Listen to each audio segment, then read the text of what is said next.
Sí, un saludo a todos mis amigos de Facebook. Hoy les voy a hablar sobre mi formación como artista plástico. Tal vez yo estoy poniendo de moda las autoentrevistas, o sea, entrevistas que nadie le hace a uno y uno mismo se hace. Pero bueno, yo soy así. Mire, les voy a hablar sobre mi formación como artista plástico. Yo cuando era niño caminaba con mi madre. Siempre mi madre era costurera y siempre estaba comprando telas en los bazares, en el Ciar de Marianao, en lugares así que vendían estos recortes de tela, estos rollos de tela. Y yo caminaba con mi madre y nos íbamos a comprar estos recortes de tela. Y todo esto se hacía caminando, señores. De hecho, mi madre lo traía al hombro, aquello era una cosa impresionante. También compraba botones. Recuerdo que compraba botones en casa de un hombre que le decían el sastre, que era un hombre muy viejo, muy viejo, muy viejo, ya en aquella época que yo era un niño. So, es un hombre que tiene que haber muerto hace ya unos 40 años por lo menos. Bueno, caminaba con mi madre y siempre yo observaba mucho. Siempre iba mirando todo y me demoraba y mi madre me jalaba. Porque yo cualquier cosita que veía me retenía a mirarla y me demoraba en cualquier insecto que veía o una rotura en una calle o un animal defectuoso que a menudo a veces uno veía un gato con sarna en algún lugar o algo. Pero entre tantas cosas que veía, también vi en varias ocasiones a un señor al costado de la iglesia que está en 100 y 51, que este señor estaba pintando. Tenía un atril, tenía como una sillita pequeña y tenía sus óleos y sus telas y estaba pintando allí. Y yo me detenía, imagínate, mi madre me decía, vamos, vamos, que nos demoramos, que no sé qué. Ahora es que la entiendo. La energía de mi madre era limitada y ella trataba de al máximo aprovecharla para que le rindiera algún fruto mientras que la tenía. Después caía cansada y se quejaba de que le dolían los huesos. Ella padeció al final de osteoporosis, artritis, artrosis, esas enfermedades que tanto daño hacen muchas veces a las mujeres. Bueno, pues yo era así, era muy, muy curioso y observaba a este señor cuando se ponía a pintar. Bueno, conclusión, el tiempo seguía pasando, yo seguía con muchas inquietudes artísticas. Yo pienso que yo desde muy niño era una persona que me proyectaba como un artista. Pero bueno, al final no pasaba nada. Pasaba el tiempo, pero nada en realidad pasaba con mi vida. Seguía ahí, todo transcurría de esa manera. Bueno, entre tanto, en la escuela llegan hacen unos exámenes para Alejandro García Caturla, la escuela de música, y califico. Soy uno de los pocos muchachos que seleccionan para la escuela. De mi casa en Marianao a Alejandro García Caturla había una distancia, había que tomar una guagua o dos guaguas y mi madre no podía llevarme a las clases. Bueno, yo quería ser músico, ser algo, pero no, aquello no era posible, la distancia era muy grande, mi madre tenía que trabajar, estaba recién divorciada, sacar a aquellos muchachos adelante no era fácil y tenía que hacer muchas cosas ella y no podía.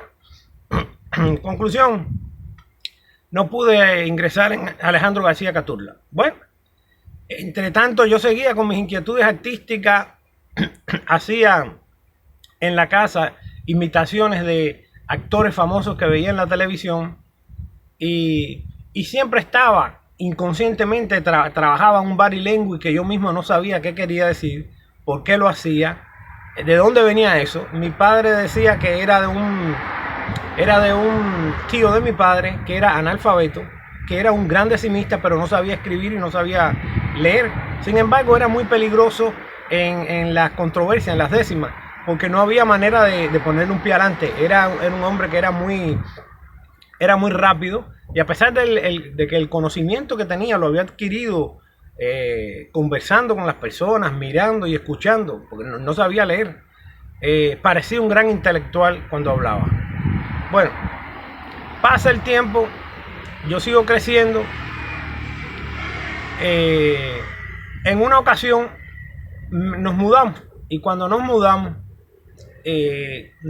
para Playa. Cuando salí de Marianao para Playa, veo a un muchacho que va caminando y tiene como unos lienzos debajo del brazo, que iba para la catedral, algo así. Bueno, cuando en una de esas lo conozco, lo saludo, empezamos a hablar y nos hicimos amigos.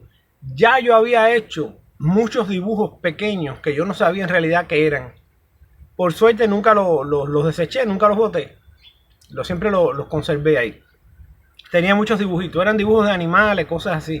Los dibujos que puede hacer un niño, que ya les digo, algunos de esos dibujos los conservo todavía. A diferencia de muchos dibujos que le hacía a las noviecitas que tenía y se los daba, y aquellos dibujos sí nunca tuvieron regreso, no sé en qué pararon. Hasta en una ocasión una me dijo que había tenido que botarlos porque el nuevo novio que tenía le había dicho que porque ella tenía eso ahí tuvo que botar aquellos dibujos. A ella le dolió mucho, a mí me dolió menos, porque en realidad para mí no tenían un gran valor en aquel momento esos dibujos. Luego me di cuenta que sí, que podían ser algo importante, pero bueno, en aquel momento cuando ella me dijo que los tenía que los tuvo que botar, pues bueno, a mí no me molestó mucho aquello. A ella sí le molestó y le dolió. De hecho, tiempo después me lo siguió repitiendo.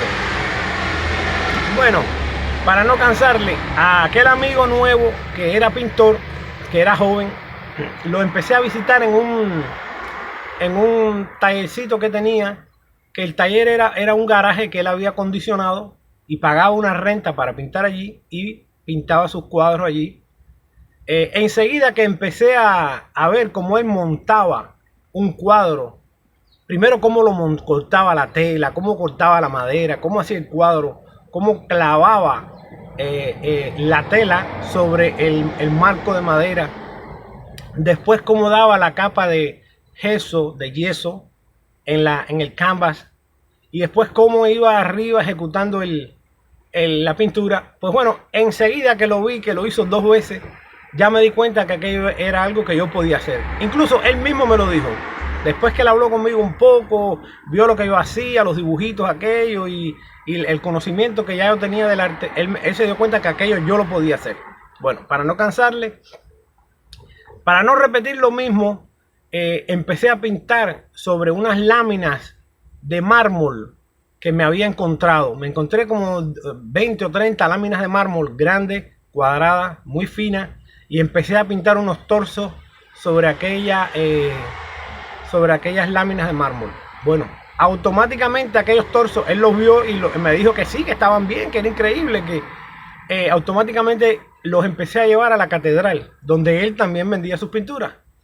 Y bueno, pues vendía aquellos torsos en la catedral. Él me decía que yo era tan buen vendedor, fíjense esto, que quería que yo le vendiera sus pinturas. Y así lo hicimos. Llegamos a un acuerdo. Él me dijo que él me iba a dar el 50% de la venta, como si fuera una galería ya, un art dealer profesional, de todo lo que se vendiera.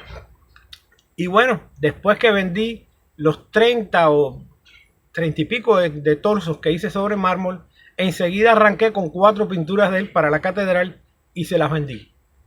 Se las vendí en un precio mayor del que él las vendía. Y por supuesto recibí un buen 50% de la venta. Él se quedó impresionado, hizo 8 pinturas más, fui, se las vendí de nuevo otra vez en un precio superior al que él vendía.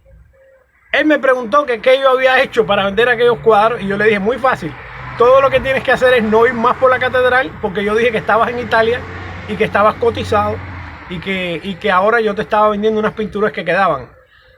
Bueno, señores, aquello duró hasta que él fue a la catedral y la gente lo vio y dijo, bueno, oye, pero venga, tú no estabas en Italia, no sé qué. Un señor vino aquí y dijo que un muchacho en aquella época, y dijo que estabas cotizado en Italia, que tú haces aquí. Bueno, ya ahí se jodió la cosa y hubo que bajar los precios y empezó a vender de nuevo muy barato.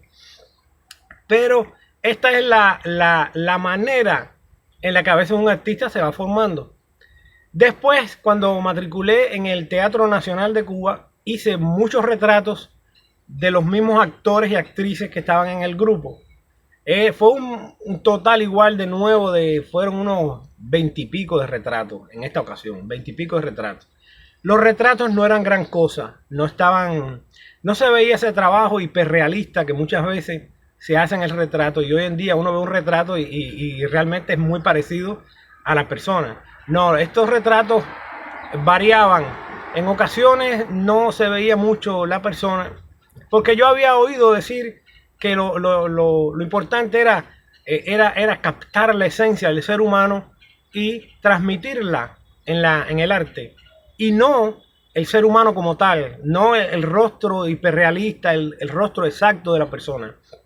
Bueno, todos esos retratos se los di a las personas que había pintado, cuyas personas tuvieron que estar como 20 minutos, más o menos, media hora, 45 minutos en el caso de algunas muchachas que eran muy bellas, y yo me demoraba mucho haciendo el retrato, y estaban 45 minutos en una sola posición esperando a que yo ejecutara la pieza. Esto siempre era a lápiz, con muchos claroscuros. Yo no buscaba ningún tipo de transparencia, no buscaba ningún tipo de profundidad en la obra, sino que era un retrato tal y como yo imaginaba que debería ser. Bueno, después de esa etapa de los retratos, bueno, justamente por esos días yo estaba tratando de irme de Cuba. Ahí empiezo a intentarlo. Fueron 14 intentos de salir ilegal. Lo satírico de todo esto es que yo intentaba irme del país, tenía que regresar por cualquier fenómeno que pasaba, y cuando regresaba volvía a la clase del Teatro Nacional como si nada hubiera pasado. Nadie sabía que yo estaba tratando de irme del país. Un solo amigo ahí en el grupo sí lo sabía, que era de mi barrio, que de hecho yo mismo lo había introducido en el grupo y lo había conectado ahí con Ignacio Gutiérrez, que era el director del teatro. Ese grupo se llamaba TN94. Ignacio era el director del antiguo Rita Montaner. Bueno, después que pasó esa etapa de que yo trataba de irme del país, pintaba, estaba en el grupo de teatro, volvía. Bueno, en una de esas yo salgo de Cuba el 14 de febrero del 98, y el día 18 de febrero llegué aquí a la Florida. Claro, yo salí de Cuba el 14 de febrero porque era el Día de los Enamorados, y yo sabía que las Griffith no estaban patrullando y era el mejor momento para salir del país. Usted sabe que los cubanos los 14 de febrero empiezan a tomar, a bonchar. No sé ahora que la cosa es mucho más estricta, porque cada día Cuba es mucho más estricto. No sé ahora, pero sé que en ese momento festejaban, y por eso nos fuimos 14 de febrero. El día 18 de febrero del 98 llegué aquí a la Florida. Cuando llegué, automáticamente me matriculé en un grupo de teatro en Miami-Dade College, el Teatro Nacional, aquí en el downtown. El grupo se llama Prometeo. Bueno, estoy en el grupo de teatro, pero estoy a la vez trabajando en la construcción. Yo quería hacer otra cosa, yo no quería estar en la construcción, y de hecho me quedaba muy lejos el grupo de teatro de donde yo vivía en ese momento. Había que manejar mucho, señores, más de una hora para allá, imagínense, y para acá. A veces yo salía de la construcción directo para el grupo, porque no me daba tiempo ir a mi casa, bañarme, cambiarme de ropa, salir para el teatro y virar para atrás. Bueno, tanto gelengue y tanto apuro y tanta ambición con las cosas que yo quería lograr me causó una ruptura matrimonial. O sea, me tuve que divorciar por incompatibilidad de caracteres con la muchacha con la que yo vivía. Bueno, ahí empieza otro peregrinaje. Vengo a vivir para Coral Gables. Empecé a comprar libros de arte. Y entre tanto iba absorbiendo los conocimientos y sobre todo conectándome más con la cultura pop, con la cultura norteamericana popular del arte. Ya yo traía un background de la pintura que había estudiado en Cuba, de todos los pintores que había leído en Cuba, de todos los escritores que había leído en Cuba, y de todos los pintores que había visto. Ya conocía la obra de René Portocarrero, la podía identificar fácilmente. Mariano, Enrique Caravia Montenegro, Amelia Peláez, Gatorno, Wilfredo Lan, Víctor Manuel, o sea, Carlos Enrique. Ya yo tenía tenía todo este conocimiento de la pintura que se había hecho en Cuba, ok, de la vanguardia. Ahora, ¿qué pasó? Al llegar aquí y empezar a introducir estos nuevos conocimientos de todos estos pintores norteamericanos. Jackson Pollock, que fue un pintor que me fascinó por su originalidad. Basquiat, Andy Warhol, Francis Bacon, de Kooning, son varios los cuales conozco su obra y a veces no, ni siquiera recuerdo el nombre porque no es un nombre anglo y no sé decirlo, ¿no? Bueno, sumándole a estos libros que compré donde podía ver también pintores un poco más universales, Toulouse-Lautrec, Monet, Manet, Van Gogh, todos estos, los impresionistas, ¿no? Así poco a poco también la obra de Gustav Klimt, la obra de grandes de Mark Rothko, la obra de grandes artistas me fue impregnando y fue pasando a ser parte del estilo que empecé a trabajar después. ¿Qué pasó? Entre tanto, conozco una señora pudiente de una manera casual, no fue algo que yo buscaba, y conozco a esta señora y empiezo a tener una relación con esta señora y automáticamente empiezo a viajar. Cuando empecé a viajar, empecé a visitar los grandes museos, el Louvre, el Hermitage, los grandes museos. Empecé a viajar, hice aproximadamente un total de 14 viajes a diferentes países.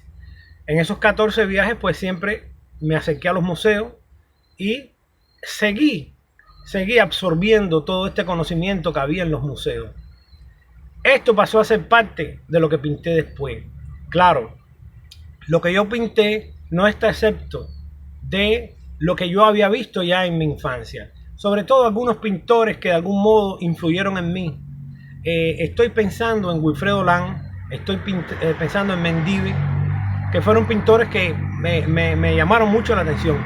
Estoy pensando en Ramón Alejandro, con esa obra que Ramón Alejandro tiene, que es una obra básicamente que en sus inicios es una obra que está influenciada por la cultura afro, pero que después deviene en una obra que es surrealista, lo que quiere decir que es un pintor que está entre los orígenes de la pintura cubana y el surrealismo.